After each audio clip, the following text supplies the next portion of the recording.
Aider à rechercher un toit, c'est aussi dire à la personne ce que vous êtes, ça compte, quoi, ça compte. Et le fait que vous habitiez parmi nous, eh bien vous avez aussi quelque chose à nous dire.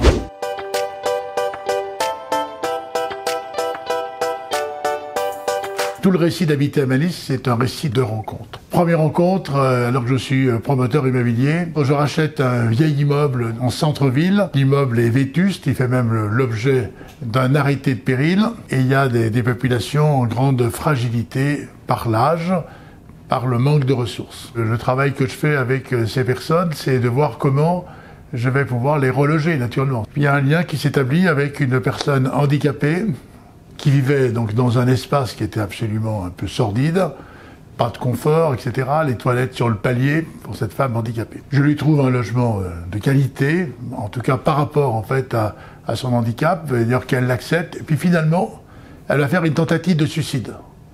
Les voisins m'appellent, je vais à l'hôpital, et au bout d'un moment, les médecins m'autorisent en fait à la rencontrer. Et j'ai dit, madame, mais vous saviez bien? Oh, me dit-elle, bien sûr que je savais.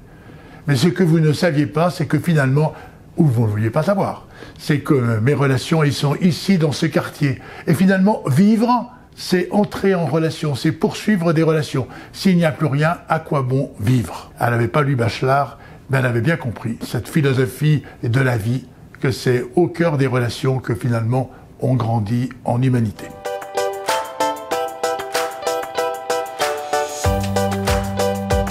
Si le logement est guidé seulement par une économie de marché, qu'est-ce que ça donne? Ça donne en fait des quartiers qui sont des quartiers tellement homogènes que finalement il n'y a pas de relation. Il y a les quartiers riches, il y a les quartiers des classes moyennes, il y a les quartiers populaires, il y a des quartiers qu'on appelle en fait aujourd'hui d'ailleurs ces quartiers perdus pour la République.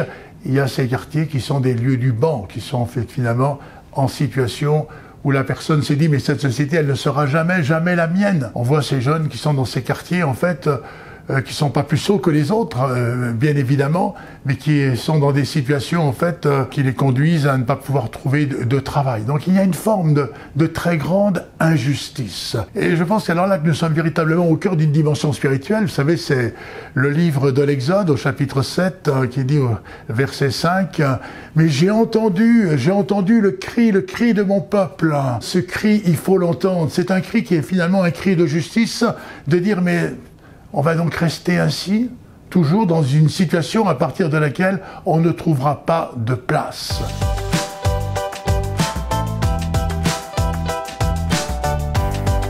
Le pape François parle beaucoup en fait de la question du soin et du prendre soin. Eh bien, l'acte de construire, c'est un acte de soin. Qu'est-ce que je vais construire? Est-ce que je vais construire pour en fait gagner de l'argent, en gagner encore un peu plus, ou bien est-ce que ce que je vais construire va permettre à des gens de se reconstruire? C'est pas simplement une porte d'un logement qu'on ouvre, mais c'est aussi une invitation pour la personne qui va trouver ce logement, de lui dire, est-ce que vous acceptez que nous vous rencontrions?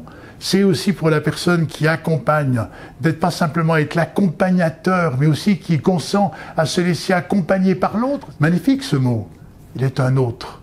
Mais alors, si tu es autre, tu as quelque chose que moi je connais pas, veux-tu me le partager?